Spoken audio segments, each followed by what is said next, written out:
langsung saya langsung ya. Bismillahirrahmanirrahim. Assalamualaikum warahmatullahi wabarakatuh. Waalaikumsalam warahmatullahi wabarakatuh. Ya. Pertama saya mengucapkan terima kasih kepada Prodi Perbankan Syariah, Prodi Perbankan Syariah yang sudah mempercayakan saya untuk mengisi salah satu program salah satu program di perbankan, di Prodi Perbankan Syariah. Salah satunya adalah kiat sukses kiat sukses atau strategi sukses untuk menyelesaikan tugas akhir atau yang kita sebut di sini skripsi.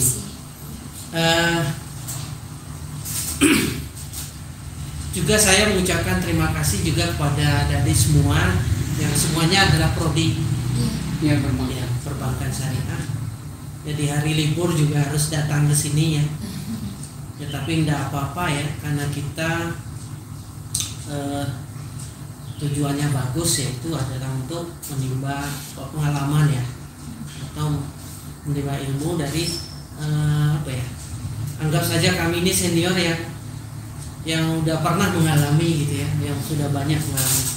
Nah, pertama sekali saya ingin jelaskan tentang terkait dengan penulisan skripsi itu sebagaimana yang ada di semua ketahui di dalam buku pedoman penulisan skripsi yang sudah ada di Fakultas Ekonomi. Itu kan terdiri dari ada pendahuluan ya, pendahuluan, kemudian ada saya berdiri ya.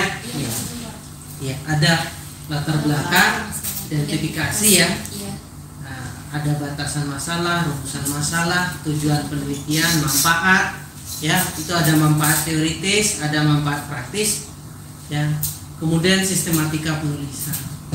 Nah ini di bab 1. Kemudian di bab 2 itu nanti akan ada kajian pustaka ya. Kajian pustaka ini berisi terhadap teori-teori ya, teori-teori yang relevan, yang terkait langsung dengan judul penelitian ya. Sementara studi relevan ini adalah studi-studi sebelumnya atau studi empiris sebelumnya yang mendukung terkait dengan penelitian yang sedang saudara-saudara lakukan. Kemudian yang tidak kalah penting adalah kerangka pemikiran. Kerangka pemikiran ini sebetulnya rangkuman dari kajian pustaka, studi empiris, kemudian metode yang Anda lakukan, metode analisis. Nah, itu akan dirangkum ya, dirangkum kembali di kerangka berpikir. Jadi kebanyakan kerangka berpikir itu langsung mahasiswa itu buat bagan, padahal tidak. Dia harus memberi rangkuman dulu, menarasikan kembali, tetapi lebih komprehensif, lebih simple ya, dari kajian teori dan studi relevan ya, yang dikonstruksi lewat kerangka pemikiran. Jadi kerangka pemikiran ini sebetulnya kita mengulas kembali ya, bagaimana relasi antar variabel ya. Kita mengulas kembali bagaimana relasi antar variabel berdasarkan teori dan studi sebelumnya. Nah, baru nanti lahir hipotesis. Kenapa lahir hipotesis? Ya karena dari keyakinan teoritik dan dukungan empiris serta metode kerangka berpikir yang sudah kita buat, kita harus membuat suatu pernyataan ya dalam bentuk hipotesis ya. Jadi dasar membuat hipotesis ini adalah teori dan studi sebelumnya atau studi relevan.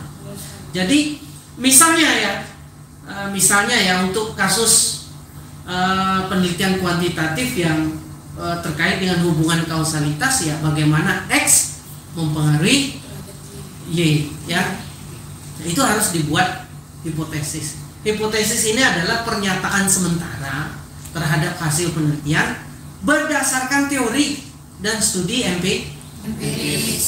Jadi kita harus punya satu keyakinan dalam bentuk hipotesis ya terhadap apa yang kita rujuk teori dan studi sebelumnya, lalu kita buat pernyataan ya.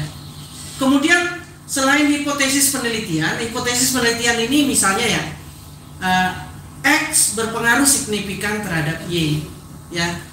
Kalau apa bedanya dengan hipotesis statistik? Kalau hipotesis statistik ini ada HA, ada H0. Jadi boleh dia tidak signifikan, boleh tidak. Jadi di sini, jadi boleh kita mengatakan bahwa HA sama dengan apa? Tidak sama dengan 0 berarti signifikan. HA sama dengan 0 berarti tidak signifikan. Nah, itu di hipotesis statistik. Jangan dicampur. Ya, kalau ini berbentuk narasi, ya, narasi atau pernyataan, ya, yang merujuk ke teori. Tapi kalau ini merujuk kepada kemungkinan deterministik, ya. Jadi ini sifatnya deterministik di sini, ya. Sementara di sini sifatnya adalah stokastik. Stokastik itu punya dua kemungkinan. Satu kemungkinannya signifikan, dua kemungkinannya tidak. Tapi kalau di sini harus signifikan. Kalau di hipotesis penelitian, kalau saudara tidak menyatakan X berpengaruh signifikan terhadap Y, berarti hipotesis Anda nggak kuat. Anda merujuk teori yang lemah. Nah, berarti Anda tidak punya keyakinan terhadap teori tersebut. Nah, kalau Anda saja tidak punya keyakinan dari awal, bagaimana kita mau menguji? Ya, jadi harus nanti persoalan hasilnya itu tidak signifikan atau tidak, itu fakta empiris, bukan fakta teoritis. Ya, jadi fakta teoritisnya harus signifikan. Ya, oke. Bisa dipahami ya? Nah, saya lanjutkan lagi. Di bab 3 tentu kita membuat metodologi penelitian. Ya, kita bicara tentang objek penelitian, jenis penelitian, ya. Apakah penelitian kita ini kuantitatif atau kualitatif? Jenis dan sumber data, apakah data kita data sekunder, data primer, ya. Sudah itu populasi dan sampel, ini adalah jumlah populasi dan berapa sampel yang kita buat. Kemudian kita membahas teknik pengumpulan data. Nah, teknik pengumpulan data ini terkait dengan apakah itu random sampling, purposive sampling, ya, atau snowball sampling, ya. Itu banyak, nanti baca aja di buku metodologi penelitian teknik pengumpulan data, ya. Nah, definisi operasional ini penting, ya, karena bisa saja apa beda definisi konseptual dengan definisi operasional, ya. Jadi kalau definisi konseptual itu misalnya, ya, misalnya apa ya contohnya, misalnya apa ya definisi konseptualnya tentang religiositas. Religiositas adalah suatu ini konsep saya, ya. Misalnya religiositas adalah suatu pengabdian saya kepada Yang Maha Kuasa, misal, ya. Tetapi kalau definisi operasional itu tidak bisa seperti itu, dia harus detail, ya. Yang dimaksud deskripsi Anda, saudara semua, itu apa religiositas itu? Bagaimana cara mengukurnya? Nah, apa indikatornya? Apa subindikatornya? Berapa skalanya? Nah, itu semua disebut definisi operasional. Jadi definisi operasional itu definisi di dalam skripsi atau tesis atau disertasi Anda semua, bukan definisi yang beredar luas di baik di literatur ataupun jurnal-jurnal lain, tapi definisi yang sudah, ya, sudah Anda screening berdasarkan definisi yang ingin Anda sampaikan di dalam skripsi. Kemudian di sini adalah metode analisis data, ya. Jadi di sini kita akan menentukan metode apa yang akan kita pakai untuk menganalisis, ya. Jadi kalau di sini ada regresi, ya, kalau di kuantitatif saya hari ini kebanyakan bicara kuantitatif, ya, karena saya expertnya di situ. Tapi kalau kualitatif mungkin nanti dosen lain, ya. Tapi saya bicara metode analisis dalam konteks di sini adalah kuantitatif. Ya, nanti bisa ada regresi, ada path analisis, ada struktur equation model set, ada VAR model, macam-macam, sangat banyak ya, banyak metode analisis. Ada analisis deskriptif, ada macam-macam ya. Ya. Nah, saya lanjut sedikit lagi. Kemudian hasil penelitian itu ada gambaran umum objek penelitian. Nah ini kalau kita bicara konteks kuantitatif, tentu kita bicara tentang gambaran dari data penelitian kita. Ya, tempat kita meneliti itu apa saja, kemudian bagaimana data-data yang kita buat teliti, ya itu yang kita masukkan di sini. Kemudian hasil penelitian, ya.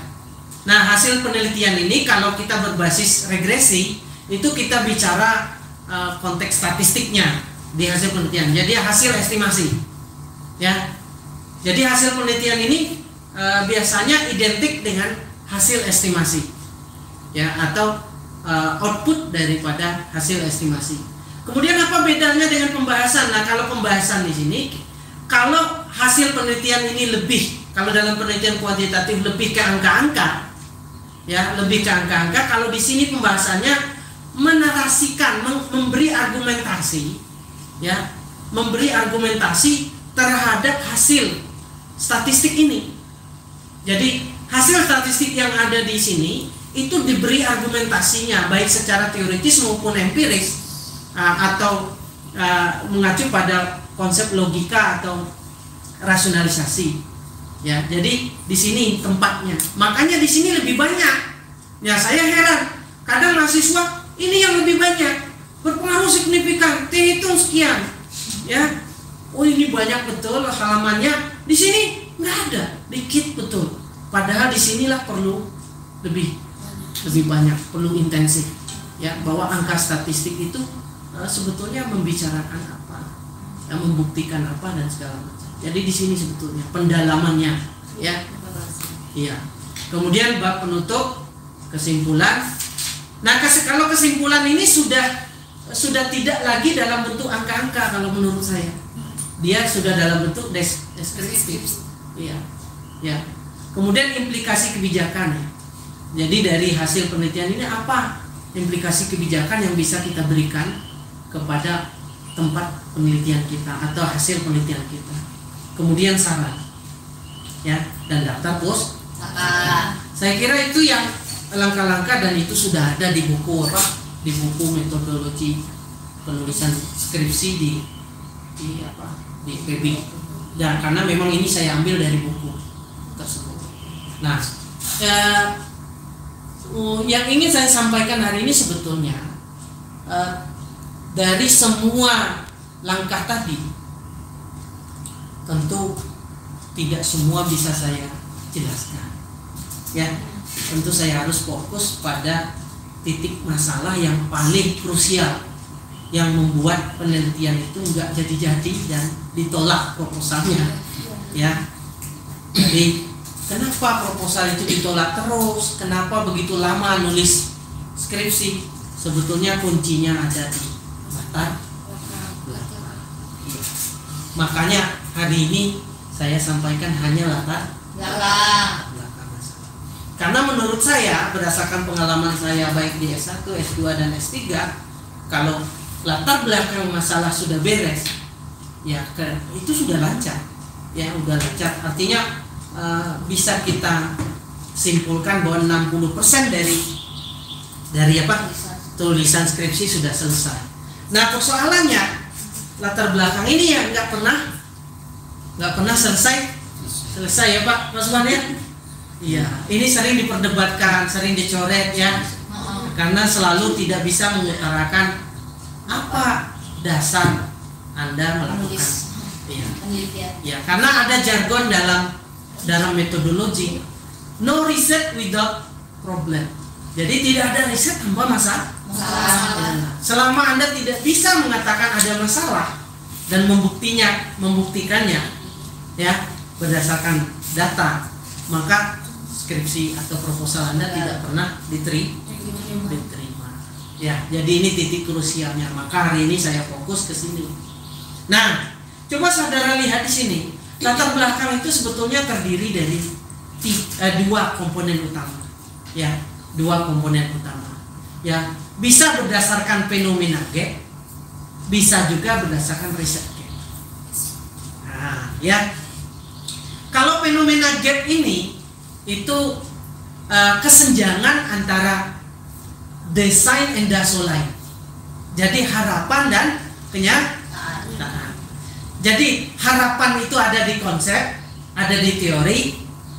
Artinya harapan itu seharusnya. Nah, kenyataannya itu ada di lapangan atau data empiris di tempat penelitian. Jadi kesenjangan atau gap antara kondisi empiris di lapangan dengan konsep atau kriteria seharusnya idealnya seperti apa, itulah yang disebut fenomena gap. Contohnya ya, seharusnya orang berumah tangga untuk menjadi keluarga yang sakinah mawaddah. Itu kan konsep ya. Konsep dalam Islam bahwa membina keluarga itu tujuannya untuk membina keluarga yang sakinah mawaddah warahmah. Tapi kenyataannya ya, kenyataannya kok enggak, kok ribut setiap hari, KDRT ya. Artinya antara kriteria dengan kenyataannya berbeda. Nah, itu salah satu contoh bisa diangkat menjadi masalah penelitian. Kenapa sih orang ini selalu tidak rukun? Nah, itu kan kita ingin menelitinya. Apa persoalan yang menjadi dasar sehingga mereka selalu cek? Nah, itu juga ya. Contohnya lagi, seharusnya suatu provinsi seperti Papua ya, dengan sumber daya alam yang begitu melimpah, kaya raya, seharusnya penduduknya sejahtera kan? Ya seharusnya kan? Karena memang ada teori yang mengatakan bahwa sumber daya alam ikut menjadi penentu kesejahteraan suatu daerah. Nah, ketika kita lihat di Papua realnya atau empirisnya, kok orang miskin banyak sekali. Nah, berarti ada gap antara fakta empiris di lapangan dengan kriteria yang seharusnya. Maka kita tertarik untuk meneliti apa penyebab kemiskinan di Papua atau faktor apa saja yang menyebabkan kemiskinan di Papua. Nah, itu salah satu contohnya. Nah, kalau riset gap itu beda dengan fenomena. Kalau riset gap itu ada dua, ya, ada theoretical gap, ada empirical gap. Ya, kalau masih ada masuk. Kalau theoretical gap itu antar satu teori itu tidak saling mendukung. Ya. Jadi misalnya, ya. Misalnya ya, ada yang mengatakan teori growth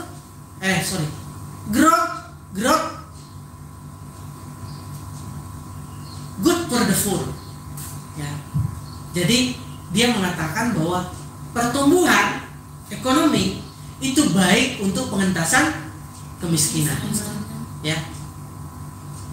Tetapi ada teori mengatakan growth is necessary condition but not sufficient condition. Nah, ada teori kedua nih yang mengatakan bahwa growth is necessary condition. Pertumbuhan adalah syarat keharusan but not sufficient condition, tetapi tidak cukup.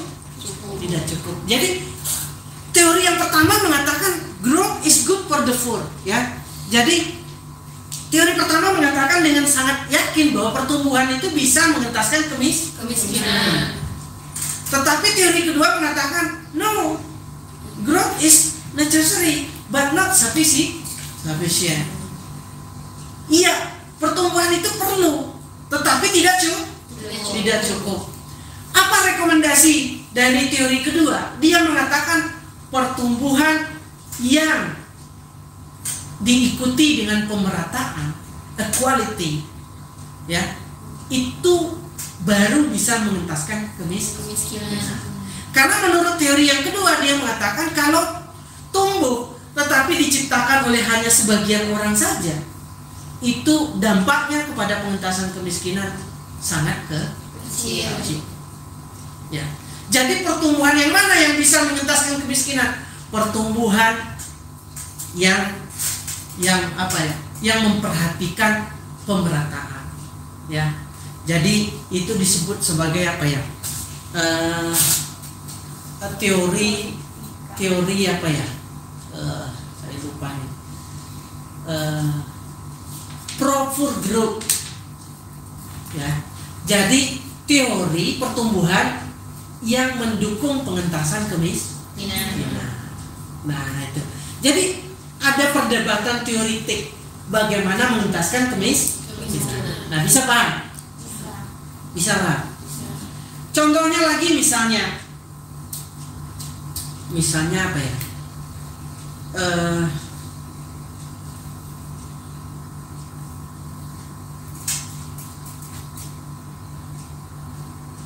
Pertumbuhan itu tadi mampu mengentaskan kemiskinan. Yang kedua tadi pertumbuhan dengan pemerataan. Tetapi nanti ada lagi yang menambah. Pertumbuhan saja yang merata pun belum cukup. Ya. Harus didukung oleh sumber daya manusia yang baik katanya. Karena kalau pertumbuhan tinggi, ya pemerataannya juga baik, tetapi sumber daya manusianya lemah, maka kemampuan pertumbuhan dalam mereduksi kemiskinan juga akan terbatas. Nah, jadi timbul lagi kan teori baru. Nah, teori yang mengatakan bahwa human capital itu penting ya untuk mendukung pertumbuhan yang merata dan dampaknya ke kemiskinan. Nah, itu contoh daripada theoretical gap. Ya, kalau empirical gap itu contohnya gini. Satu mengatakan pertumbuhan itu iya terbukti di penelitian saya mampu mereduksi kemiskinan, tapi di penelitian si B tidak signifikan katanya. Untuk kasus di tempat saya enggak, pertumbuhan tidak signifikan. Satu lagi mengatakan hubungannya negatif, satu lagi mengatakan hubungannya positif. Nah, itu namanya gap empirical. Jadi penelitian yang berbeda menguji satu hipotesis berdasarkan teori tertentu, hasilnya berbeda-beda. Nah, itulah yang juga bisa menjadi latar belakang kita melakukan penelitian. Nah, contoh konkretnya biar lebih ini ya. Lalu, Pak, bagaimana caranya kita menemukan fenomena gap? Pasti ya, saya selalu mengatakan baca dulu referensinya. Ya. Jadi referensinya harus ada. Anda tidak mungkin akan bisa menulis ya kalau Anda nggak pernah baca. Ya. Jadi saya selalu ngomong ke mahasiswa, tulisan Anda itu kualitasnya itu representasi dari bacaan yang Anda baca. Jadi banyaknya referensi yang Anda punya itu menentukan kualitas dari tulisan Anda. Jadi bacalah jurnal, ya, bacalah jurnal. Setelah kita tertarik dengan tema penelitian ya, lalu kita cari jurnal. Pak, saya tertarik tentang kinerja perusahaan, Pak. Ya, saya tertarik tentang kemiskinan. Saya tertarik tentang apa di perbankan syariah, Pak? Kredit macet, gitu. Tentang akad, Pak. Saya tertarik tentang ini, Pak. Ya, saya tertarik tentang itu. Nah, maka fokuslah mencari jurnal yang terkait dengan apa yang Anda ingin tuh. Ya, hendaklah membaca berapa jurnal terkait dengan tema ini. Pak, perlu nggak semua saya baca? Itu kan capek benar. Jadi Anda baca dulu abstrak. Ya, kalau abstrak sudah Anda baca, kemudian Anda merasa itu relevan dengan yang ingin Anda tulis, maka baru Anda fokus membaca secara keseluruhan terhadap jurnal itu. Ya, jadi referensi utama itu yang harus dikuasai betul. Tapi ketika kita proses dalam mencari, itu tidak perlu semua kita baca. Cukup kita baca abstrak atau conclusionnya, ya. Atau kita ambil random, kita lihat metodologinya, metode analisisnya, kemudian kesimpulan. Jadi nggak semua harus kita baca. Kecuali kita memang sudah tertarik dan kita ingin menjadikan dia jurnal utama referensi kita, yaitu harus kita kuasai betul. Itu harus kita kupas habis dan kita buat matriknya, ya, kita buat matrik kesimpulan lah ya. Jadi hasil dari apa namanya itu, ya. Jadi kita buat semacam apa ya? Kalau orang dikasih tugas, ya, mengambil poin-poin kita lupa ya. Buat ringkas, ya, poin-poin, ya. Nah itu ya. Nah ini contoh ya, fenomena gap, yaitu fenomena bisnis dari data empirik, ya, data lapangan pada perusahaan atau apa ya, industri, dari objek penelitian, ya. Apakah fenomena bisnis manajemen yang ada menunjukkan penyimpangan dari yang diharapkan? Nah, seperti yang saya sampaikan tadi, apakah fenomena data di lapangan menunjukkan penyimpangan dari yang diharapkan? Yang diharapkan itu berarti ada di teori, ada di konsep, ada di kriteria, ya. Jadi Pak, yang mana yang kita harapkan? Ya ada di teorinya. Teori mengatakan tadi ya, bahwa seharusnya orang yang menikah, dia seharusnya menjadi lebih bahagia. Tetapi kenyataannya kok berbeda. Kok dia dianiaya? Ya. Nah berarti ada kondisi lapangan, ya, yang tidak sesuai yang diharap. Nah itu namanya fenomena. Boleh Pak kita pakai seperti itu? Iya boleh, ya, itu boleh. Contoh lagi, turnover pegawai tinggi. Nah berarti keluar masuk pegawai tinggi sekali. Nah berarti kan ada masalah ya. Kok di perusahaan ini sebentar-bentar karyawannya keluar, sebentar-bentar keluar. Wah sibuk aja manajemennya melakukan rekrutmen manjang gitu ya. Karena apa? Berarti kok karyawannya nggak betah. Nah, berarti seharusnya apa? Suatu kondisi perusahaan yang baik pasti membuat karyawannya betah. Di mana kita cari Pak? Ya di konsep, di buku manajemen perusahaan. Ya, kita cari kriterianya dulu, baru kita lihat fakta. Oh iya, data turnovernya tinggi sekali. Setiap minggu ada 5 yang keluar, 5 yang masuk. Ya, artinya nanti kan akan boros di biaya operasional. Ya, sudah itu melatih sumber daya itu tidak mudah dan perlu waktu. Coba kalau karyawan Anda turnovernya tinggi sekali, biaya membina ya, meningkatkan sumber dayanya, melatihnya itu sangat mahal. Berarti ada yang salah. Nah ini, jadi Pak, kalau berdasarkan data turnover jumlah pegawai bisa, silakan saja, ya. Oke, kalau memang ada masalah. Tapi kalau rendah Pak, ya kalau rendah ya nggak usah. Cari aja perusahaan yang tinggi. Kemudian surat kritik dan saran nasabah meningkat. Nah, Anda tanya wawancara ke perusahaan, Pak, kritik dan saran nasabah itu sudah dievaluasi nggak? Oh iya, banyak sekali. Ini daftarnya, ini. Mereka minta ini. Nah, berarti berdasarkan fakta di lapangan terhadap surat kritik, saran nasabah yang begitu banyak, berarti ada masalah di bank tersebut atau di perusahaan tersebut. Buktinya banyak Syarat kritikan. Ya. Jadi kalau surat pengaduan di PB ini semakin banyak dari waktu ke waktu, berarti ada sesuatu yang salah dan itu bisa menjadi dasar penelitian. Nah, kalau saudara sudah punya pandangan di ilmu perbankan, apa kira-kira? Ada kondisi yang seperti ini? Ada kan? Ada.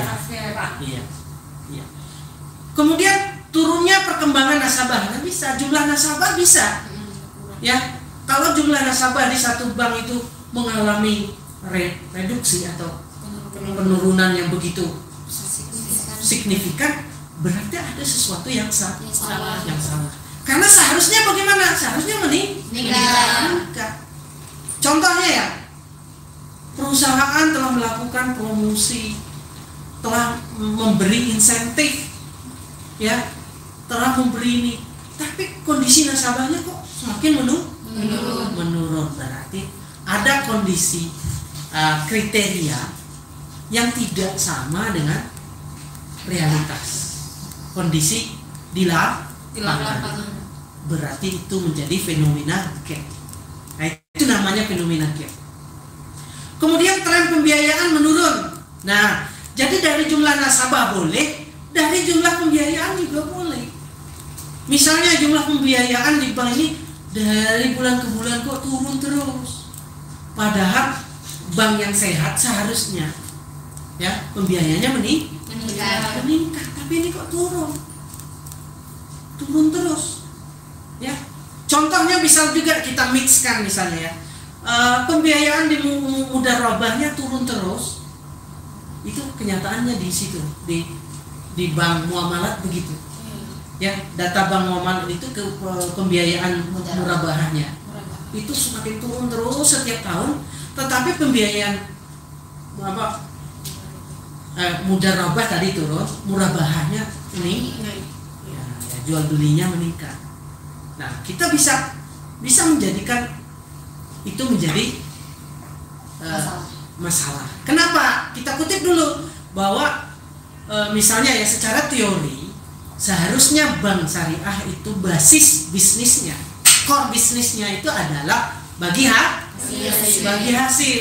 Tetapi kenyataannya porsi jual beli kok yang lebih besar. Nah, itu kan bisa data pembiayaan ya terkait dengan komponen-komponen murabahah, musyarakah, mudharabah dan yang lain-lain dan ijarah dan segala macam, kok porsi bagi hasilnya musyarakah dan mudharabah kok semakin mengecil, tetapi murabahah dan yang lain-lain kok meningkat. Padahal core bisnisnya adalah bagi hasil. Nah, seharusnya teori Bank Syariah itu mengatakan secara teoritik yang paling direkomendasi adalah profit sharing. Kok bank melakukan revenue sharing? Seharusnya kan bagi hasil, bukan bagi pendapatan. Nah, kalau bagi pendapatan tentu sangat menguntungkan perbankan, merugikan nasabah. Nah, itu juga bisa dipahami ya sampai di sini apa itu fenomena gap? Insyaallah. Ya. Oke.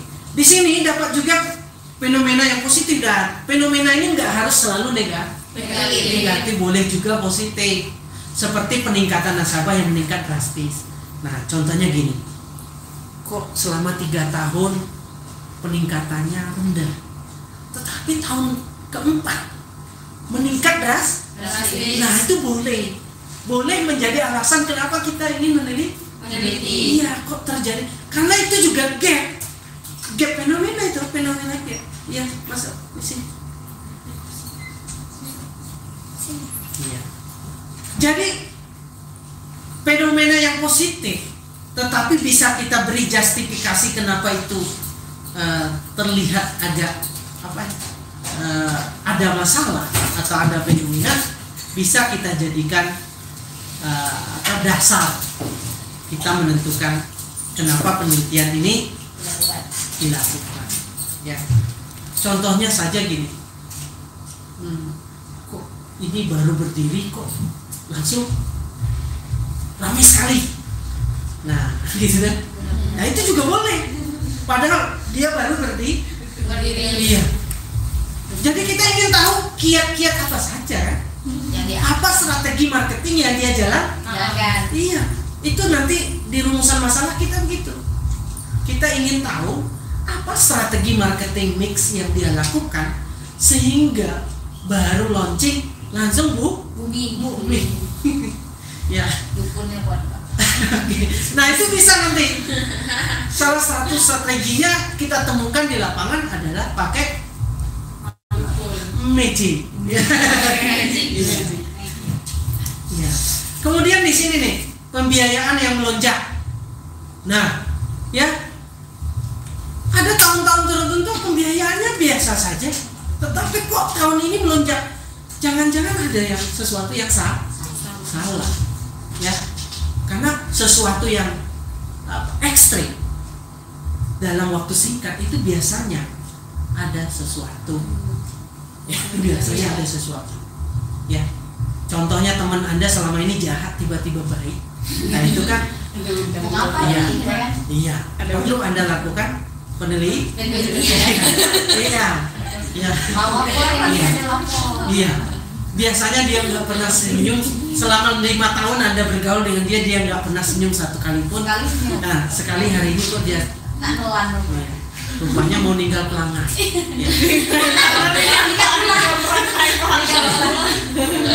Iya. Laba meningkat tinggi. Ya, laba meningkat tinggi dari periode ke periode. Nah, itu juga boleh. Ya berarti kita yang pengen tahu kok dia bisa gitu ya. Dia bisa. Seharusnya kalau dengan ukuran-ukuran kriteria tertentu dia tidak mungkin bisa. Tetapi kok bisa? Nah, contohnya ya, saya pernah ke kebun coklat di daerah Mojokerto.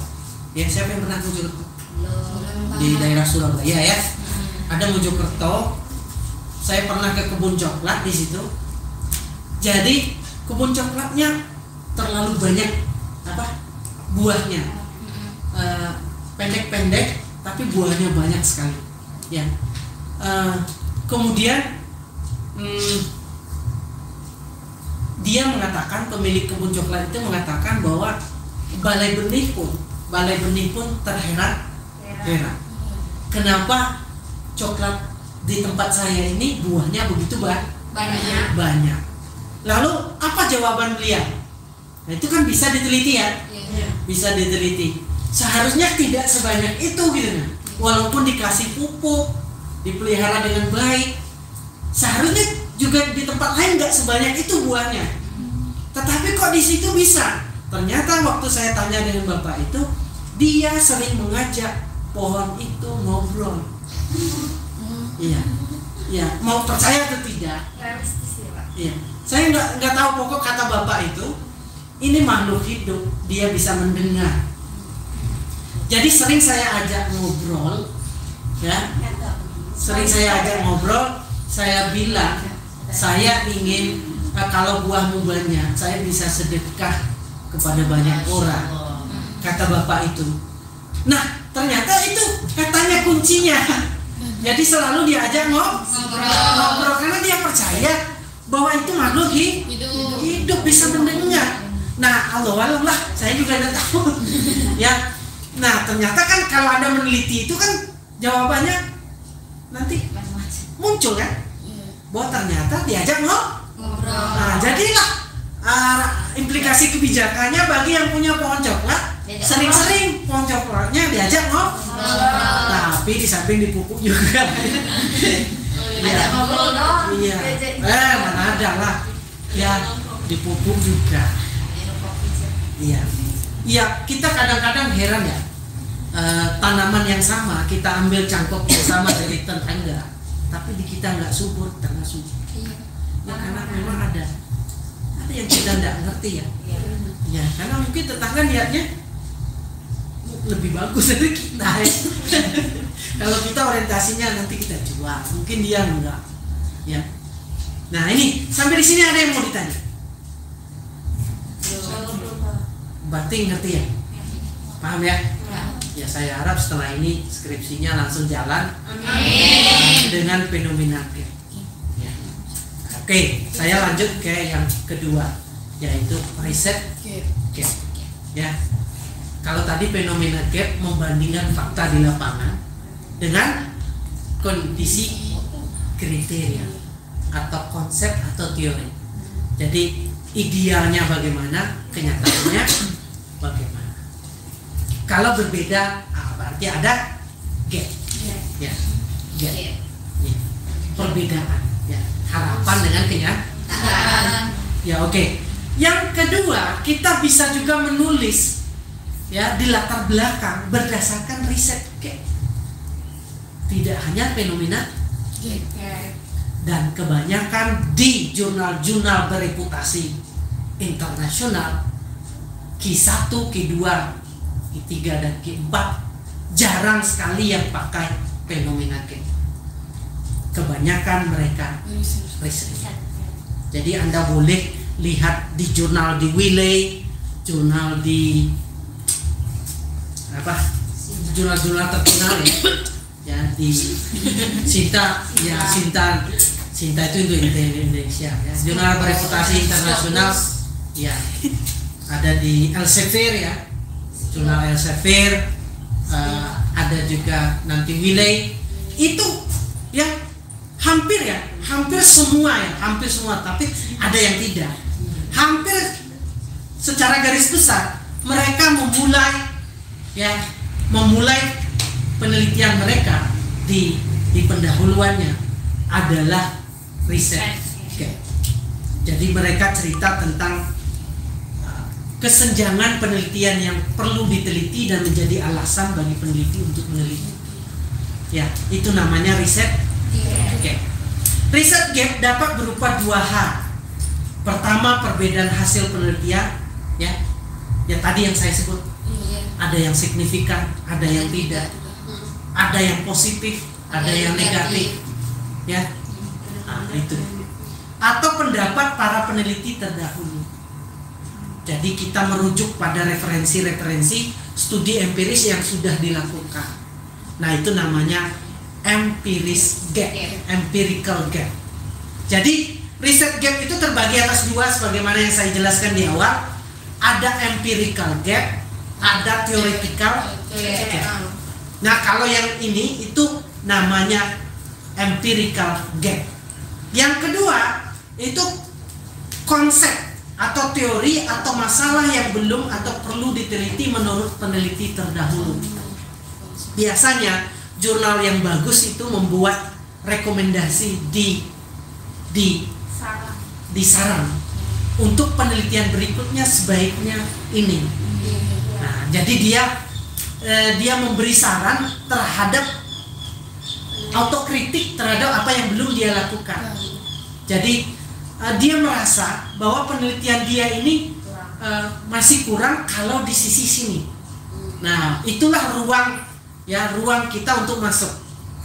Jadi Pak, kalau saya langsung merujuk jurnal itu berdasarkan saran dia, lalu saya jadikan latar belakang masalah, boleh Pak? Boleh, itu kuat sekali.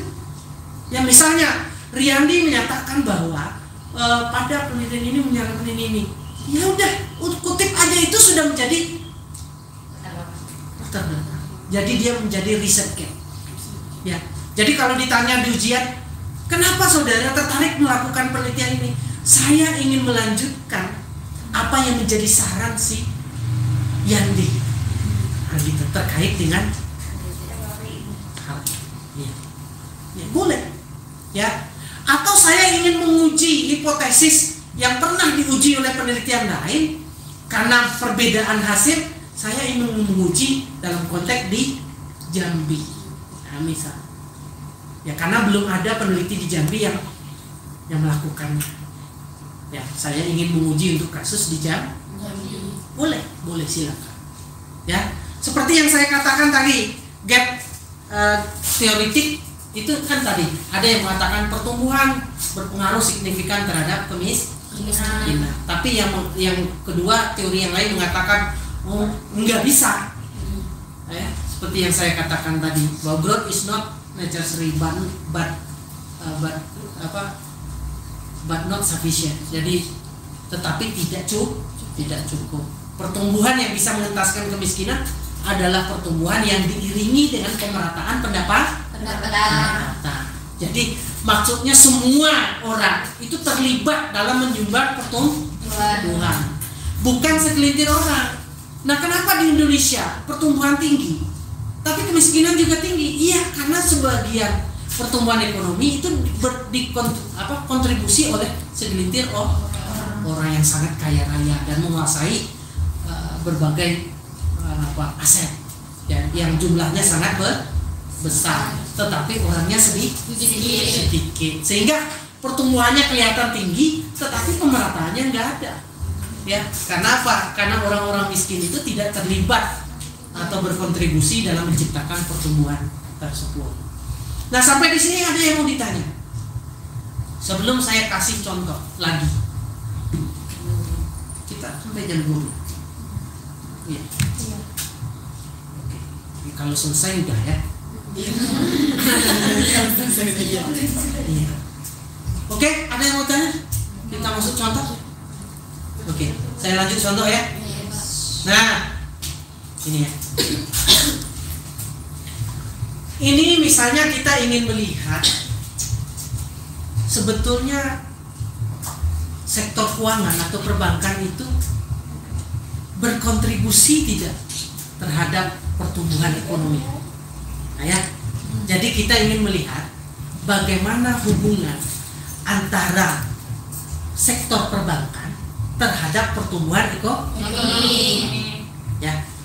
Ada nggak kontribusi perbankan terhadap pertumbuhan? Nah, itu yang ingin kita lihat. Ya. Lalu, Pak, kan kebanyakan adik-adik semua itu mulai dari dia bayi sampai dia tua, sehingga latar belakangnya panjang. Ya, semua diceritakan. Ya, kadang-kadang nggak esensial. Padahal langsung aku aja. Perbankan adalah bagian dari sektor keuangan yang berkelaknya. Kan kita ingin melihat kontribusi perbankan terhadap pertumbuhan. Ya langsung aja to the point aja. Perbankan adalah bagian dari sektor keuangan yang berperan dalam mendorong pertumbuhan.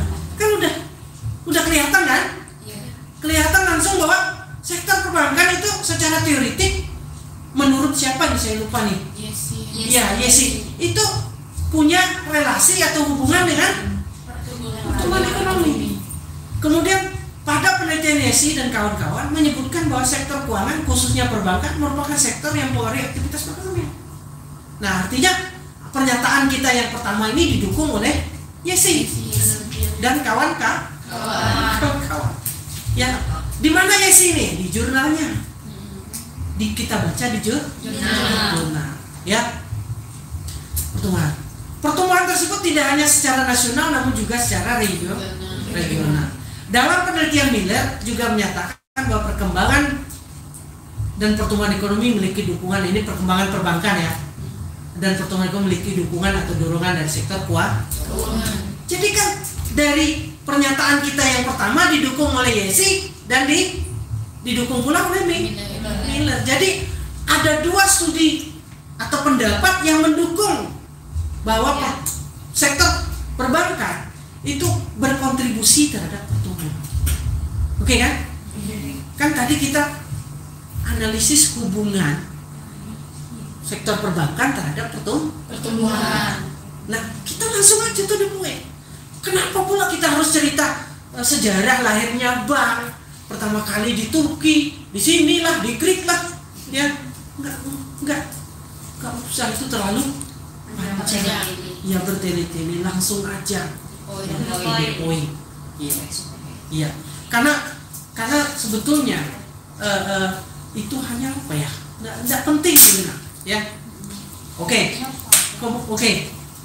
Apa yang dinyatakan di sini? Kemudian kita cari dukungan lagi. Menurut Bank Dunia dalam penelitian Utami Baroroh, diyakini bahwa sektor keuangan yang semakin maju atau berkembang dapat mendorong pertumbuhan ekonomi. Ini penelitian kan? Artinya apa yang dinyatakan secara teoritik di sini itu didukung oleh penelitian empiris ya oleh Bank Dunia dan dalam penelitian Utami. Iya. Ini kan teori yang dicetuskan oleh Bank Dunia. Bank Dunia mengatakan bahwa keuangan yang semakin maju dan berkembang dapat mendorong pertumbuhan ekonomi. Yang dikutip oleh Utami. Nah, kemudian menurunkan tingkat kemiskinan dan meredam volatilitas ekonomi makro. Namun hal tersebut ternyata masih menjadi perdebatan, ya, baik secara teori maupun secara empiris. Nah, di mana perdebatannya? Coba lihat. Menurut Levin dan Patrick, perdebatan tersebut ialah mengenai apakah kemajuan sektor keuangan yang mendorong pertumbuhan atau disebut finance-led growth, ataukah kemajuan pertumbuhan ekonomi yang mendorong sektor keuangan. Nah, jadi ada perdebatan teoritik dan empiris, ya, bahwa bukan sektor keuangan yang mendorong pertumbuhan, tapi sebaliknya.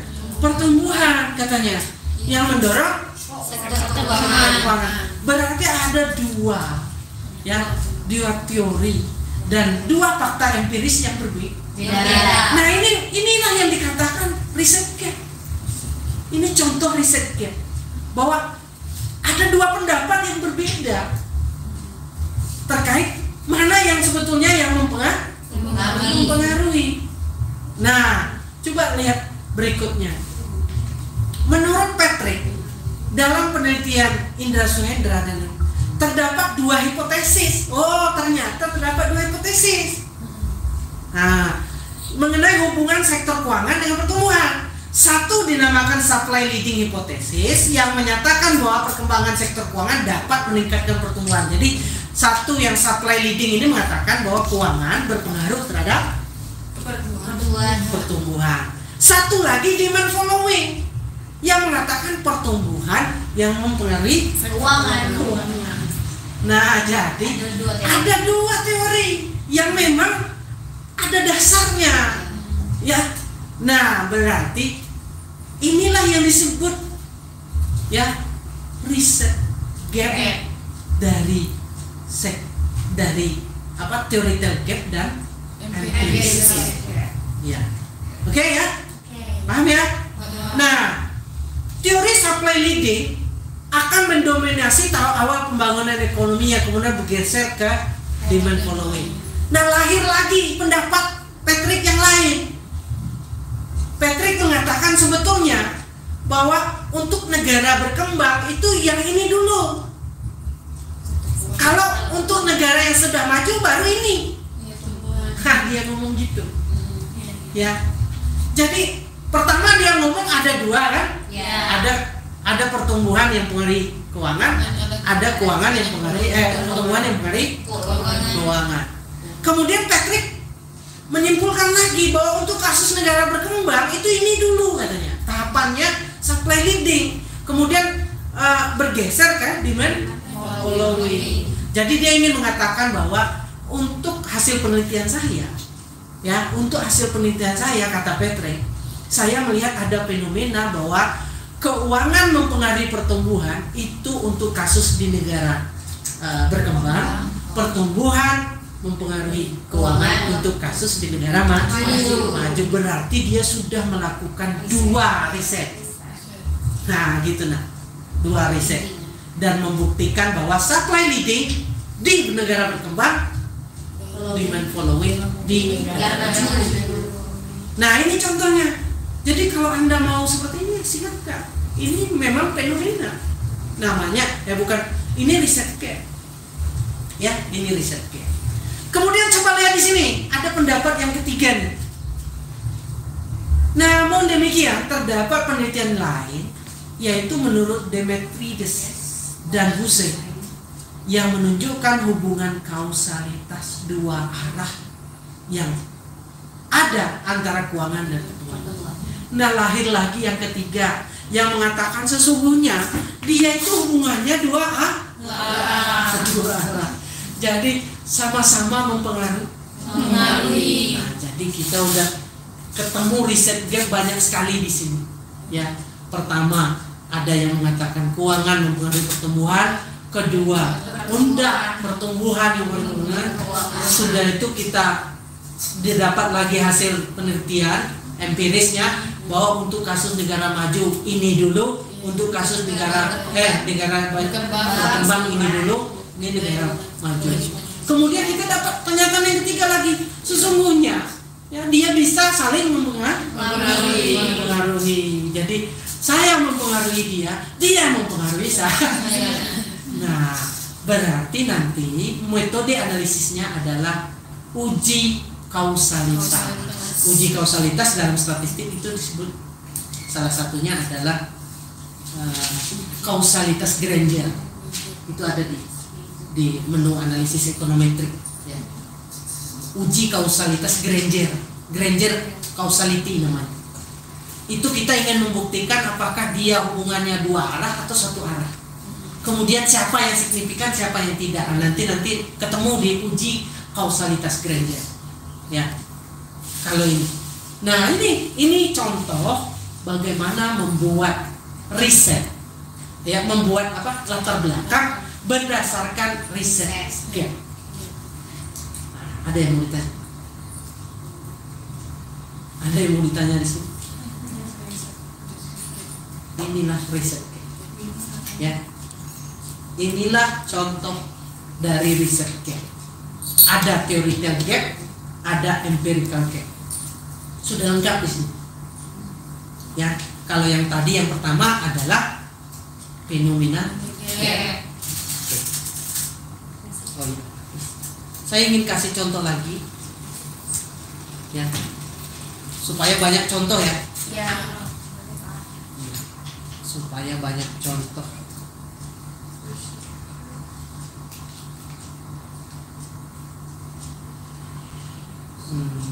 Mana ya paper? Nah, paper saya aja ya. Paper saya aja dulu.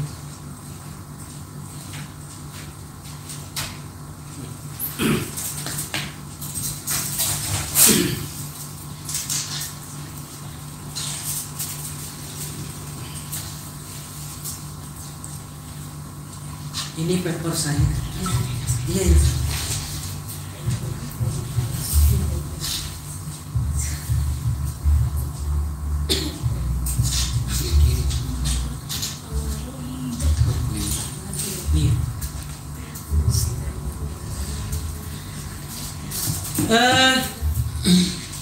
Ini salah satu tulisan saya yang sebetulnya sudah dimuat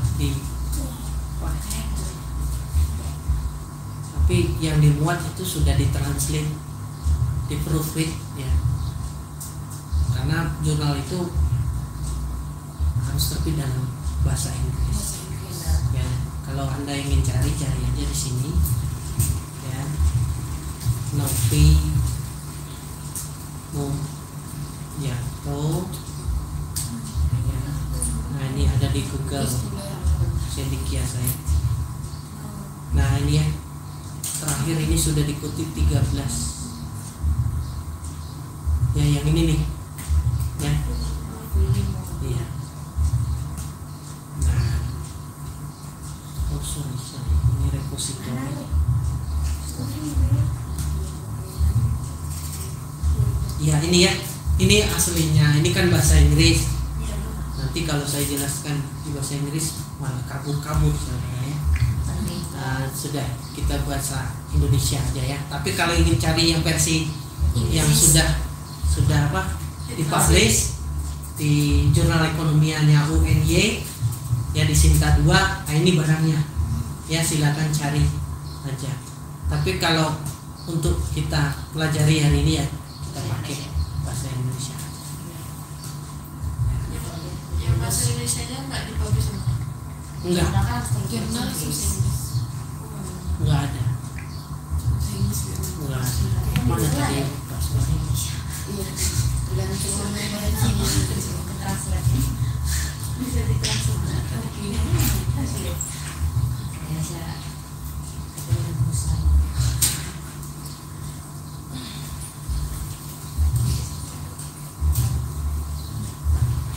Mana tadi? Ya, saya buka aja ya. Supaya kita langsung ke Ini judulnya ya, pengaruh profitabilitas terhadap nilai perusahaan dengan struktur modal sebagai mediator. Ya.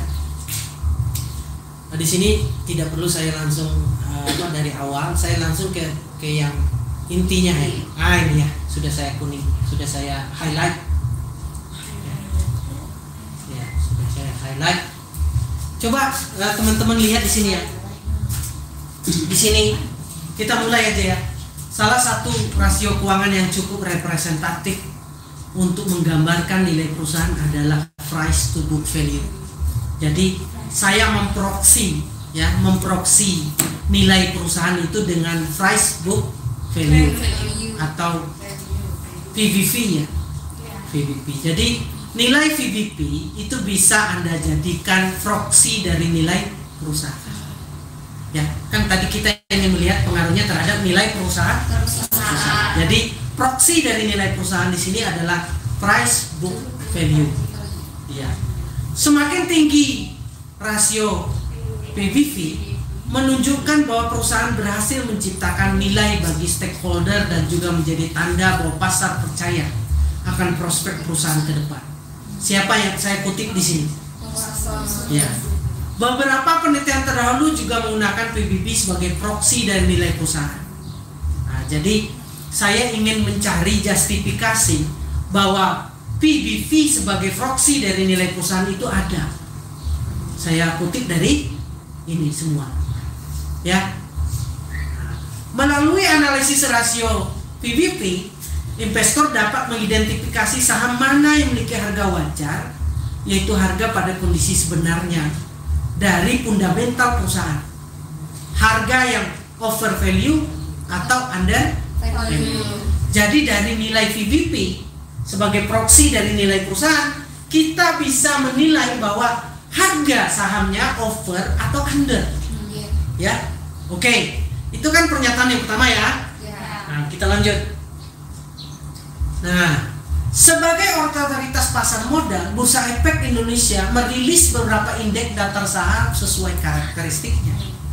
Adapun tujuan dari pengklasifikasi tersebut guna memberi kemudahan bagi investor dalam memilih saham. Salah satu indeks daftar saham tersebut adalah LQ45.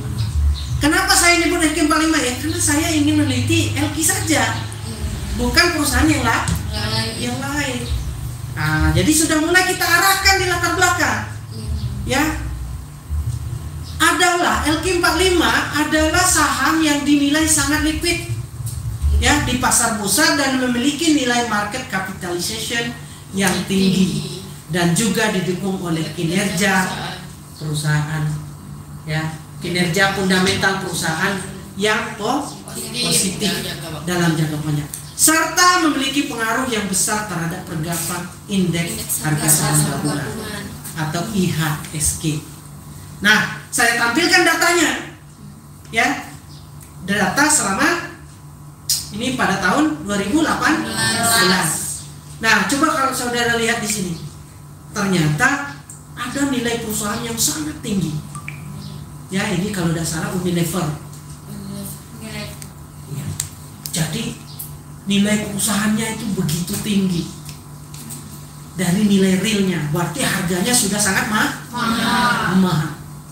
Padahal nilai realnya nggak segini, tetapi nilai yang dihargai itu sangat tinggi.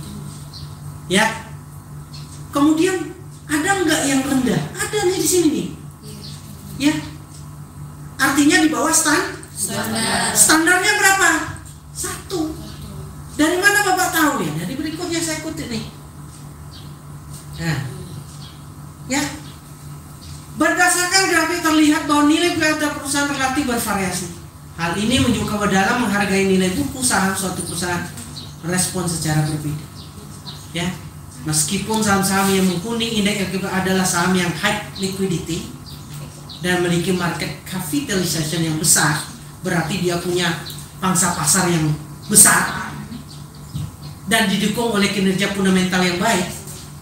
Namun ternyata tidak semua perusahaan memiliki nilai perusahaan yang tinggi. Nah, di situ kuncinya. Jadi kalau ditanya, Pak, apa fenomena gap-nya? Itu, ya, secara teori bahwa dia seharusnya punya nilai yang tinggi. Ya, nilai usahanya harus tinggi. Tapi kenyataannya nggak semua. Nah, tapi nggak semua. Nah, itulah fenomena gap. Ya, itu fenomena gap pertama. Ya. Coba saya lihat mana tadi? Setidaknya terdapat 11 perusahaan yang memiliki nilai PBB di bawah 1. Under value. Fenomena faktual ini tidak selaras dengan apa yang dinyatakan oleh Untung bahwa perusahaan yang memiliki manajemen yang baik, maka diharapkan nilai PBB dari perusahaan setidaknya adalah 1 atau dengan kata di atas nilai buku. Nah, makanya saya mengatakan ini kriterianya, satu kriterianya, kenyataannya di bawah, ada yang di bawah I. Siapa saja yang di bawah 1? Ya 11 perusahaan. Nah, padahal dia punya kapitalisasi pasar yang besar, punya high liquidity yang tinggi ya.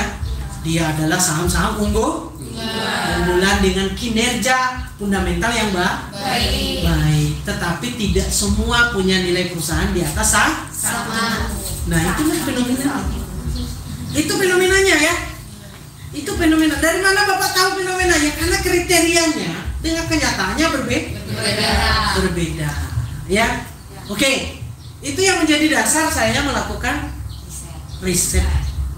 Latar belakang penelitian saya dari aspek fenomena gap. Nah, kalau saya tadi mulai dari fenomena gap. Tapi kalau Anda ingin riset gap, boleh, itu paling bagus. Yang seperti saya jelaskan tadi, ya. Nah, ini contoh saja, ya, contoh saja. Ada yang mau ditanya sampai sini? Ini kelihatan mudah, tapi coba saudara lihat riwayat saya melakukan revisi ya. Maksud saya tidak ada hal yang didapat secara instan. Iya. Jadi untuk bisa saya terbit di sini jangan Anda kira mudah, ya. Anda kira mudah. Coba saya lihat ya. Ini baby. Nah, ini jurnal ekonomia.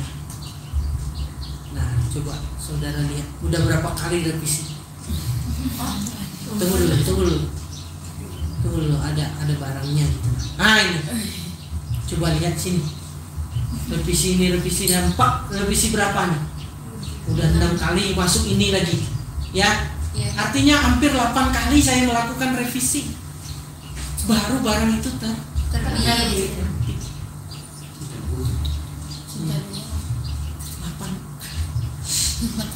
8 kali selama 8 bulan. Saya masuk di Maret, keluarnya bulan 9. Iya. Bulan 12 apa saya lupa. 12. Begitu lama saya harus menunggu. Ya, hampir putus asa. Ya, karena dia direview oleh 3 orang.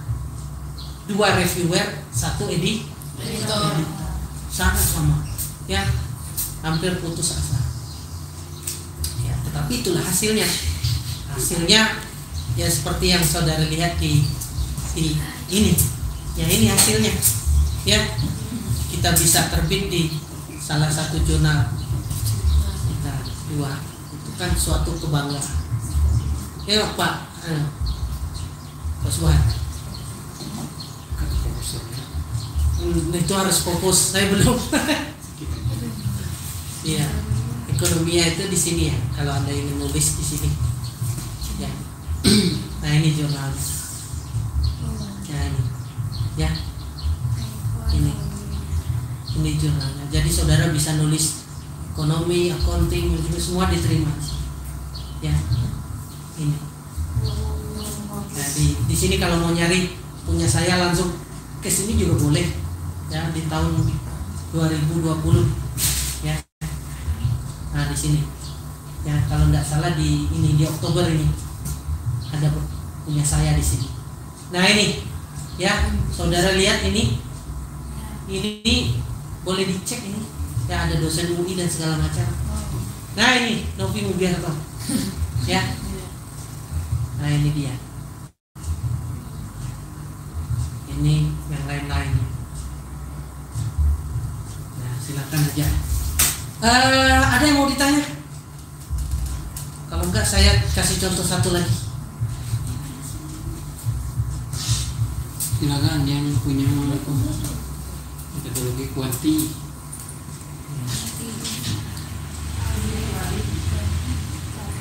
Pada dasarnya kuali juga gitu. Iya, sama. Ya, boleh fenomena gap, boleh riset gap, boleh riset gap, theoretical gap dan empirical gap. Jadi silakan saja. Ya, tapi tadi saya sudah jelaskan. Ya, mudah-mudahan paham apa yang disebut dengan empirical gap dan theoretical gap tadi. Ya, nanti PowerPoint-nya minta aja sama Pak. Ya. Saya ingin kasih satu lagi contoh. Ya, contoh. Nah, ini enggak, kalau tidak salah ya contoh paper, contoh ini. Nah, ini ya. Nah, ini. Ya, ini ada salah satu tulisan dari Amelia beserta teman-temannya. Pengujian potensi kebangkrutan grup bank pembiayaan rakyat syariah di Indonesia. Ya, itu judulnya. Nah, coba saudara lihat, saya sudah highlight juga intinya. Nah, ini. Ya. Beberapa waktu yang lalu ya, Lembaga Penjamin Simpanan LPS mengumumkan bahwa sebanyak 5 bank pembiayaan rakyat syariah telah dan sedang menjalani proses likuidasi sepanjang tahun 2009 hingga 2016. Jadi ada kondisi faktual ya, atau fenomena gap di lapangan bahwa ada 5 bank BPRS yang mau dilikuidasi. Jadi saudara harus punya data dulu bahwa memang ada 5 bank gitu kan. Kemudian permasalahan BPRS pada umumnya akibat terjadinya praktek kecurangan atau fraud yang dilakukan oleh pemilik, karyawan atau pengurus, serta manajemen bank yang masih kurang baik, terutama dari sisi manajemen risiko, permodalan dan kualitas SDM. Nah, terus saya langsung saja ya. Nah, ini riset gapnya. Kalau tadi fenomena gapnya yang di atas. Kalau riset gapnya, sejumlah penelitian mengenai kinerja keuangan kelompok bank ini menunjukkan bahwa sebagian besar dari mereka memiliki kinerja keuangan yang tidak efisien.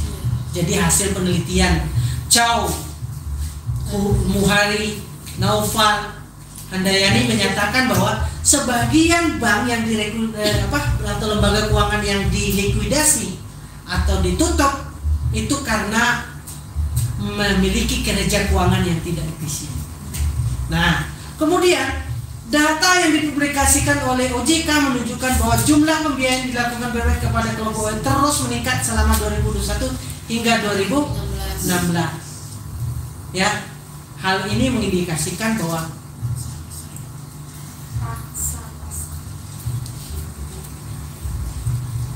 jumlah pembiayaan yang dilakukan itu kepada kelompok itu terus. Nah, nih, hal ini mengindikasi bahwa pangsa pasar pembiayaan BPRS sebagian besar adalah kelompok UMKM. Ini semuanya. Ini merupakan hal yang baik bagi upaya pemberdayaan. Oke, ini sebetulnya bagus ya. Sementara pada periode yang sama, institusi pemerintah ini mencatat bahwa jumlah pembiayaan bagi kelompok UMKM yang diberikan oleh BUS dan US besarnya cenderung menurun.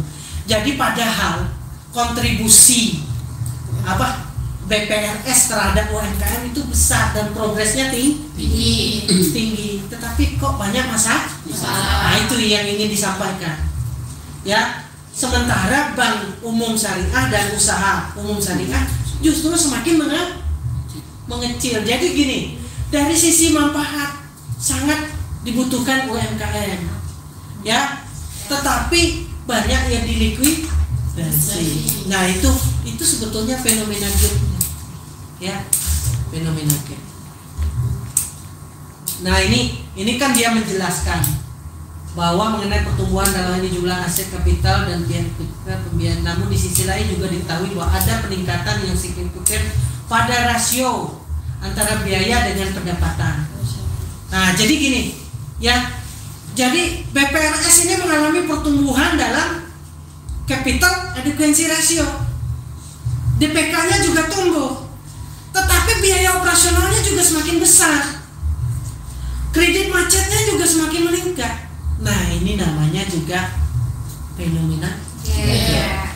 Jadi dari data, ya, jumlah rasio modalnya meningkat, jumlah DPK-nya meningkat, tetapi biaya operasionalnya juga naik. Berarti dia tidak efisien, ya. Kalau BOPO naik berarti efisiensinya rendah. Terus kalau non performing yang meningkat berarti kredit macet banyak atau kredit bermasalah banyak. Nah, ini namanya fenomena.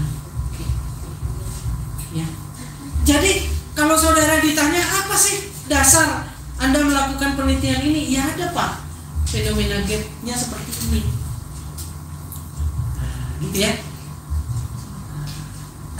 Lebih lanjut, data yang disampaikan oleh OJK juga menunjukkan bahwa jumlah pembiayaan yang didistribusikan melebihi jumlah dana yang dikumpulkan.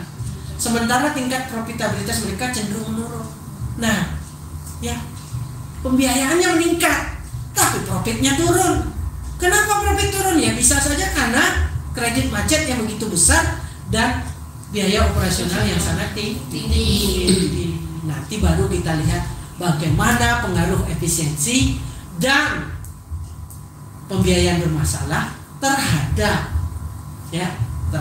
kinerja perbankan BPRS. Kinerja BPRS. Sampai di sini sudah banyak ya yang saya kasih contoh tadi. Ya, saya kira udah lebih paham ya. Ada penelitiannya, Iya. Ada proposalnya, judul.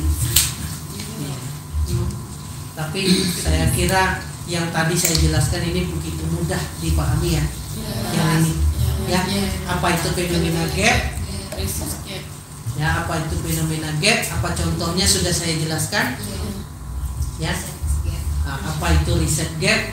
Nah, ini contohnya tadi. Ya, tadi. Nah, ini tadi ya. Ada supply leading, ada demand following yang mengatakan ini, terus ada yang mengatakan untuk negara maju begini, untuk negara berkembang begini, ya, dan ada yang mengatakan ini sesungguhnya dia hubungan timbal balik. Jadi bukan hanya sektor keuangan yang mempengaruhi pertumbuhan atau pertumbuhan yang mempengaruhi sektor keuangan, tapi mereka saling mempengaruhi. Nah, dari riset gap dan theoretical gap ini, saudara ingin meneliti untuk kasus di perbankan Jambi yang mana sebetulnya, apakah pertumbuhan yang mempengaruhi keuangan atau keuangan yang mempengaruhi pertumbuhan. Ekonomi juga. Ya nanti belum tentu, nanti risetlah yang membuktikan. Ya kan? Jadi kalau saudara nanti ingin, ya inilah contohnya yang saya bilang tadi, riset gap yang terdiri atas dua, theoretical gap dan empirical gap.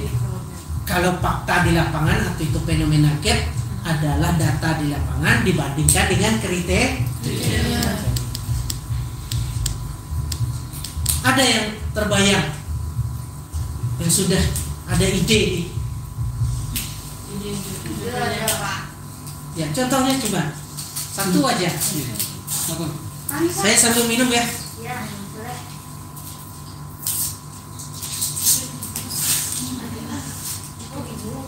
Iya. Iya. Iya, sambil minum. Ya, silakan. Kami kan nemu ini Pak, skripsi tahun 2000. Iya. Perkenalan dulu gak Pak? Iya lah. Oh iya.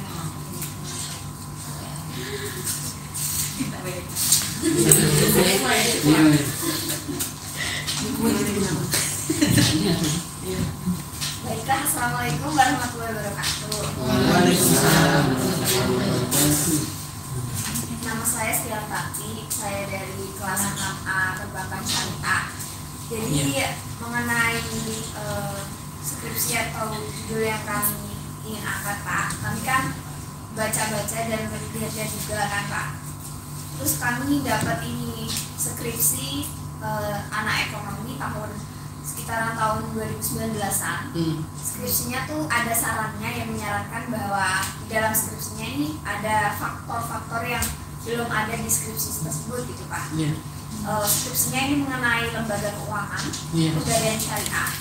Jadi di situ udah tertulis bahwa judulnya tuh pendapatan pegadaian syariah itu didapat dari mana, serta fluktuasi emasnya itu untuk pendapatan tuh gimana. Nah, di dalam saran tersebut tuh ada gini Pak, apa saja faktor yang mempengaruhi fluktuasi emas terhadap pendapatan di pegadaian syariah, serta bagaimana kayak caranya untuk ini Pak, metode penelitiannya itu. Jadi kami ingin melanjutkan riset itu gitu. Iya, ya itu bisa menjadi dasar. Artinya apa ya? Itu berdasarkan pada riset gap berarti ya, bukan berdasarkan fenomena gap, tapi itu lebih ke riset gap. Artinya ada ruang, gap itu kan ruang yang harus kita isi. Jadi berdasarkan penelitian dia, kita memasukkan variabel lain ya yang mungkin belum dia teliti menjadi variabel milik kita. Nah itu salah satu novelty ya, kebaruan yang kita berikan nanti. Jadi makanya saya termasuk yang menolak statement bahwa ini sudah banyak diteliti orang, nggak usah lagi ya. Karena maksud saya apa ada penelitian yang tidak pernah diteliti orang? Enggak, semua sudah diteliti orang. Tapi bagaimana kita memberi kebaharuan dalam penelitian itu? Ya, itu lebih penting. Jadi ini meneliti kemiskinan terus, iya nggak apa-apa. Masalah kemiskinan masih terus sampai hari ini kok, dengan problem yang berbeda. Karena kemiskinan itu kan multi aspek, multi dimensi. Ya, toh kenyataannya masalah kemiskinan masih terjadi. Kecuali kemiskinan nggak ada lagi, ya. Kalau kemiskinan nggak ada lagi, baru penelitian kemiskinan nggak relevan. Contohnya di mana ya? Di surga nggak ada kemiskinan di sana, nggak perlu diteliti, ya. Jadi selama persoalan kemiskinan masih ada, masih relevan nggak kita meneliti tentang kemiskinan? Masih relevan kalau menurut saya. Tinggal kita mengkombinasikan, memodifikasi, memberi novelty atau kebaruan, baik dari aspek metodologi, baik dari aspek pengayaan variabel, baik dari aspek metode analisis, ya. Kan bisa kita beri kebaruan atau novelty di situ. Kira-kira ya Pak, metode penelitiannya itu lebih ke arah kuantitatif atau kualitatif? Ya itu tergantung lagi saudara, ya. Saudara mau lihat menggali dari sumber informan lebih dalam lagi, ya harus dikuali, ya itu lewat wawancara. Tapi kalau saudara punya metode kuantifikasi yang saudara anggap yang dia pakai itu lemah, maka saudara ingin memakai model lain yang mungkin anda berpendapat itu lebih presisi atau lebih robust, lebih kuat untuk menjelaskan fenomena itu, saya kira lanjutkan ke kuanti. Tapi kalau anda ingin tahu ya, misalnya ya, religiusitas berpengaruh terhadap minat orang di pegadaian syariah.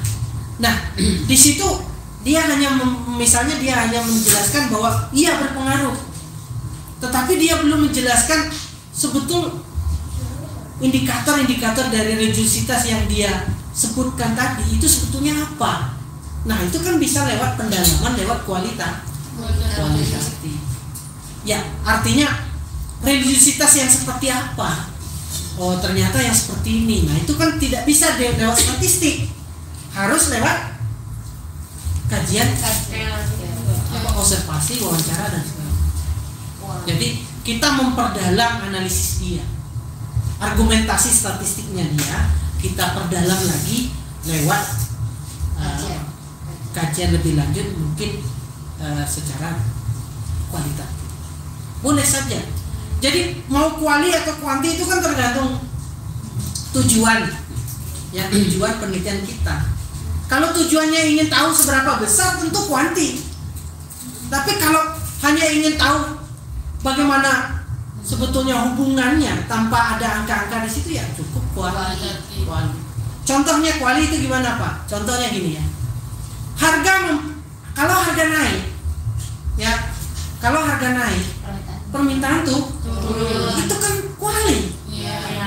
Tetapi kalau berapa harga naik, berapa permintaannya turun, itu kuali. Artinya tergantung tujuan Anda. Anda ingin tahu relasinya saja atau Anda ingin tahu berapa besarnya? Ya, gitu. Ya, ini sangat tergantung pada tujuan riset Anda. Apa tujuan sebetulnya? Ya, itu akan mempengaruhi metodenya. Ya. Oke. Ada lagi? Jadi, silakan. Jadinya judulnya kok. Pak Karni Pak. Iya, Mau silakan. nanya, Pak. Bapak tanpa salam. Nama saya Siti Delvianti dari kelas 6B Perbankan Syariah. Sebelumnya untuk masalah judul atau penelitian itu saya melihat dari fenomena gap yang sebelumnya sama riset gap itu tentang judulnya itu tentang analisis faktor-faktor yang mempengaruhi minat mahasiswa dalam menggunakan aplikasi BSD Mobile. Cuman di penelitian sebelumnya itu penulis itu merinci atau meneliti itu secara skala kecil gitu Pak, misalnya per jurusan atau per fakultas. Kali ini tujuan saya menelitinya itu lebih luas Pak, ke universitas gitu Pak. Jadi saudara ingin memperbanyak sampelnya. Iya. Ya bisa saja dengan jumlah sampel yang lebih banyak. Ya, di sini kalau untuk referensi sebelumnya itu ada yang kualitatif Pak, dan di situ hasilnya itu kalau dari berdasarkan research gap-nya itu mereka mengatakan itu minat itu positif terhadap mahasiswa gitu Pak. Dan di sini saya menggunakan metode kuantitatif Pak, diubah ke kuanti. Di sini tujuannya untuk mengukur Pak seberapa besar sih terhadap minat mahasiswa tersebut gitu Pak. Iya. Nah, itu boleh nggak Pak kalau di research gap-nya itu kuali gitu Pak? Tapi ada dua sih Pak metodenya, kuali iya, kuanti iya gitu Pak. Yang jelas gini, riset gap tadi dengan fenomena itu berdasarkan data dengan kondisi kriterianya. Kalau riset gap itu berdasarkan kenyataan empiris studi sebelumnya. Ada nggak perdebatan? Ada nggak perdebatan teoritis di situ? Ada nggak perdebatan empiris? Jadi kalau saudara lihat penelitian yang sama, tapi saudara lebih konkret, dasar latar belakangnya lebih dalam, ya lebih bagus. Oh, saudara melihat ada fenomena itu, gitu nah ya, baik secara fenomena gap maupun riset gap. Kemudian saudara kombinasikanlah dengan variabel lain, misalnya saudara beri novelty. Nah ini contoh ya, sering ditanya novelty ya. Coba saya kasih tahu ya.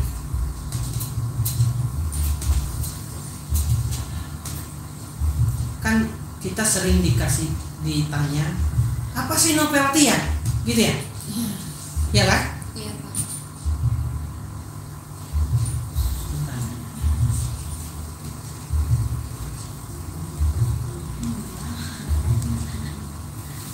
Nah, judul.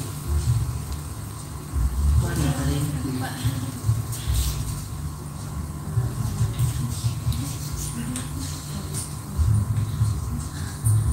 Nah, kita kan sering ditanya orang ya, apa sih novelty dari penelitian kamu?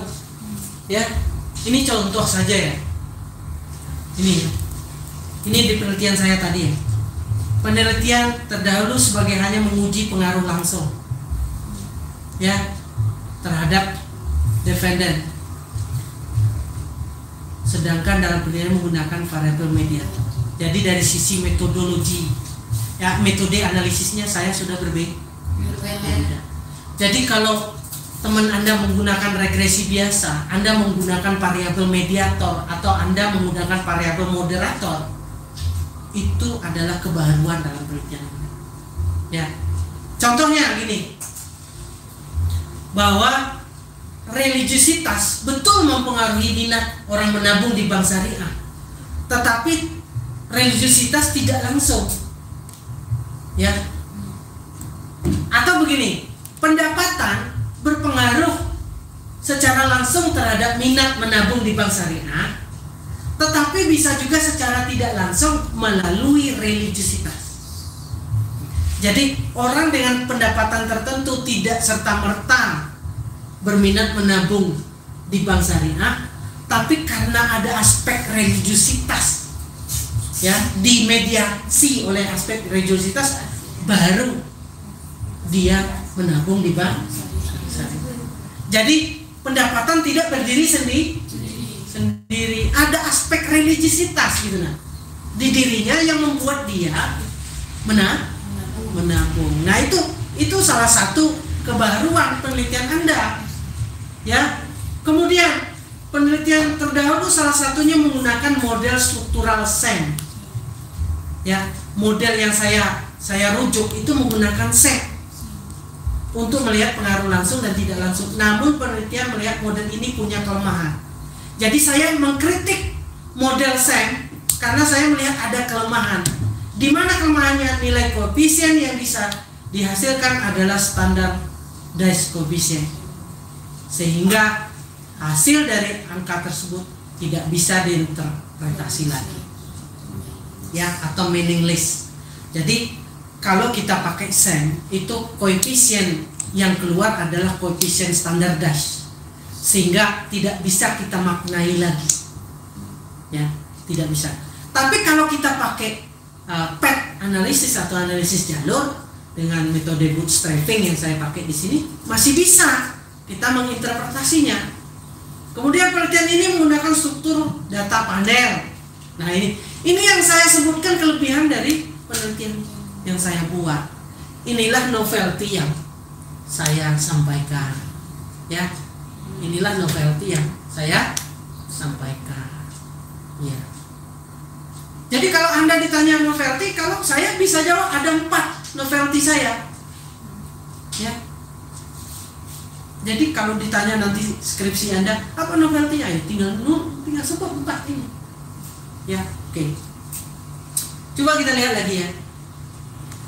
Nah, ini apa kontribusi? Kan ada pertanyaan dari apa? Dari penguji. Apa kontribusi dari skripsi ini atau penelitian ini? Nah, kalau saya bisa jawab ada 4 kontribusi, ya. Ada kontribusi teoritis, ada empiris, ada metodologis, serta praktis. Nah, biasanya orang hanya 2, kontribusi empiris dan kontribusi praktis. Kalau saya ini supaya saking ketatnya jurnal tersebut, saya kasih 4, ya, supaya saya punya kelebihan dari yang lain. Ya, saya sebut di sini, ya, saya sebut apa dari kontribusi teoritisnya ini, ya, kemudian kontribusi empirisnya ini, kontribusi empirisnya ini,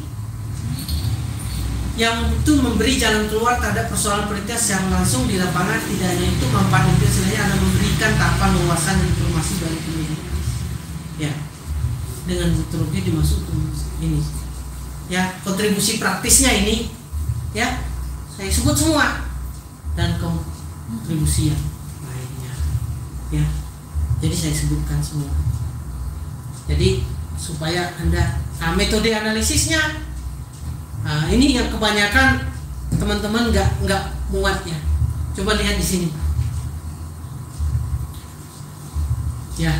Metode analisis pada penelitian ini mengacu pada conceptual framework, ya. Jadi conceptual framework ini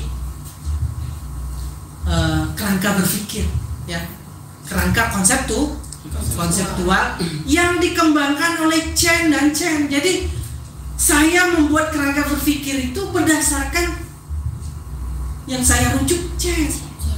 Jadi Tapi kelemahan saudara-saudara di skripsi itu hampir jarang yang membuat dasar, ya, membuat konseptual framework ini datangnya dari mana. Nah, boleh nggak Pak kita modifikasi chain ini chain? Boleh. Tinggal kita bilang aja di sini. Kita rujuk yang dikembangkan oleh chain dan chain yang kita perkaya, gitu. Jadi dasarnya chain dan chain, tapi kita modifikasi boleh, ya. Nah ini makanya saya timbul profitabilitas berpengaruh terhadap firm value, nilai perusahaan secara langsung maupun secara tidak langsung melalui struktur modal. Nah, kebanyakan penelitian yang lalu langsung mengatakan bagaimana pengaruh profitabilitas dan struktur modal terhadap firm value. Nah, artinya semua secara langsung. Padahal secara teoretik ada yang mengatakan bahwa profit mempengaruhi nilai perusahaan tidak hanya secara langsung tetapi juga secara tidak langsung melalui struktur modal. Ya. Di teori struktur modal ini nanti akan ada perdebatan. Ya, kalau mau Liani dan siapa saya lupa itu mengatakan di awal teorinya mengatakan bahwa utang itu bagus. Ya. Utang itu bagus. Di signaling teori juga mendukung bahwa utang itu bagus. Kenapa? Kalau utang itu bagus mengirim signal kepada para investor bahwa kreditor saja percaya. Kok kita tidak? Nah, tetapi nanti ada namanya trade-off teori. Ada lagi namanya apa lupa saya ya.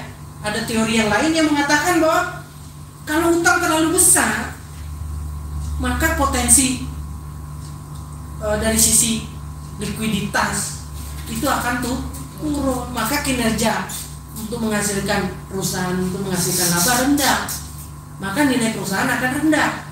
Nah, artinya ada gap empiris dan teoritis, ya, dari dua pendapat yang mengatakan struktur modal itu hutang lebih banyak lebih bagus, ada yang mengatakan hutang lebih sedikit lebih bagus.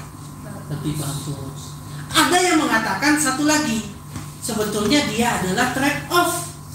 Trade off itu maksudnya pilihan. Jadi tergantung manajerial untuk memilih mana struktur utang yang paling optimal.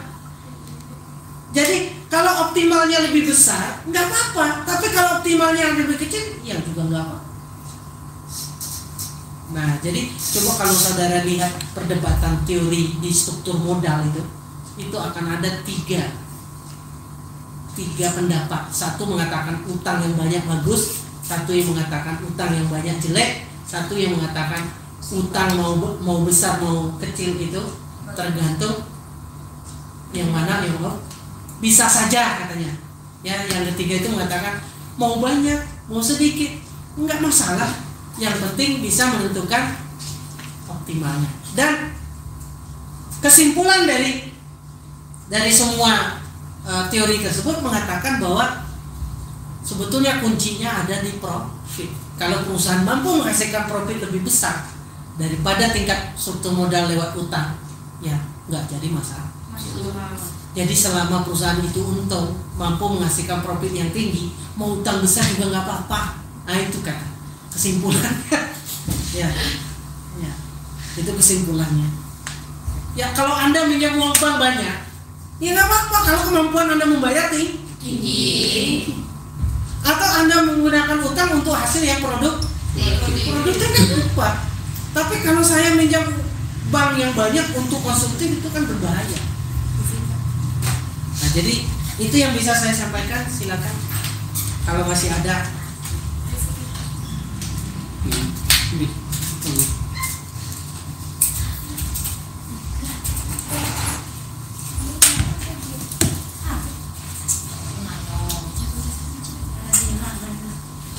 Ada? Saya sambil ini ya makanya. Iya. Ada yang sudah punya judul mau dikonsultasikan?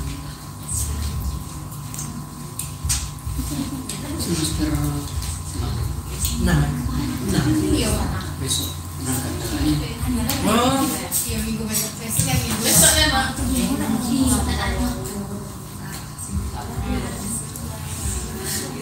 Ini target borong harus 50%. Semester 8 harus selesai.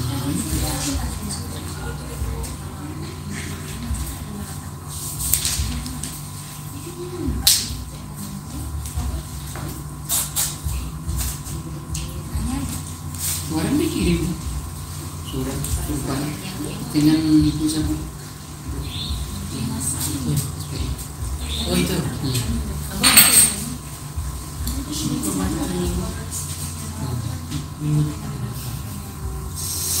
Oke, cukup ya?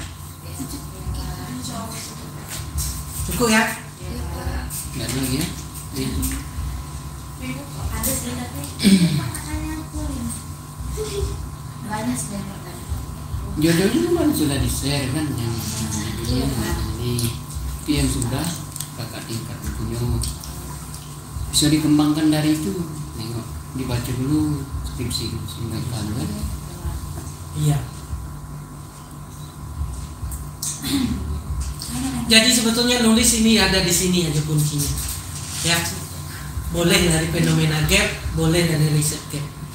Tetapi yang bagus sekali gimana Pak? Ada kedua-duanya. Ya. Kalau yang saya contohkan tadi itu ada kedua-duanya ya. Ya. Di sini, kayak contoh yang ini ada semuanya. Ya. Ini ada semua. Ya. Kalau tidak salah saudara bisa lihat tesisnya di siapa nama dia, saya lupa. Ini bimbingan saya ya. Oh, namanya Ratna. Tunggu sebentar ya. Saudara bisa download kayaknya.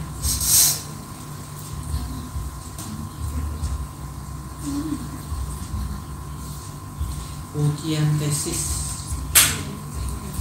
Ratna. Nah ini ya. Jadi kalian bisa download, ini bimbingan saya. Ini bagus. Nanti kita download di Win saja ya. Ini Ratna.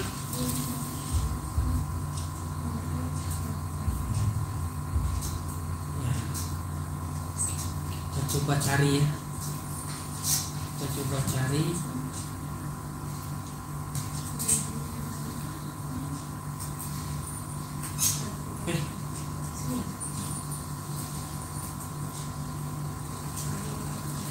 Win jadi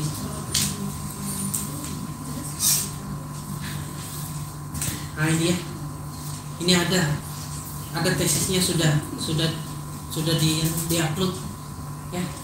Silakan aja Anda lihat tesis dia, ini udah bagus fenomena ya. Di sini di-download ya. Nah ini ya, analisis hubungan pembiayaan modal kerja, investasi dan konsumsi pada Bank Umum Syariah Unit Usaha Syariah. Nah ini ya, itu saya yang bimbing sama Pak siapa nih, saya lupa. Oh, Pak Ahmad Sukri ya. Nah, silakan aja lihat ini, jadi contoh. Saudara lihat aja tesis dia. Ya, ini ada latar belakang, identifikasi masalah.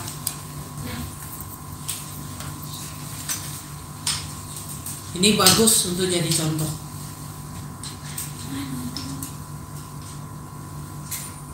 Nah ini kan di sini ada submit dulu. belum. Ini tesis belum diubah ke jurnal. Ya, sayang juga ini, harusnya saya. Iya bagus. Ya ini kan faktualnya. Ya, data lapangan. Jadi ini data lapangan ya. Nah, jadi lengkap dia. Iya, ada gap, riset gap, ada juga fenomena gapnya. Jadi lengkap, silahkan sajalah ya untuk diambil di website WIN.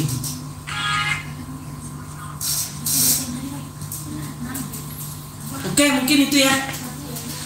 Itu yang bisa saya sampaikan, udah jam 12 juga. Mungkin cukup ya.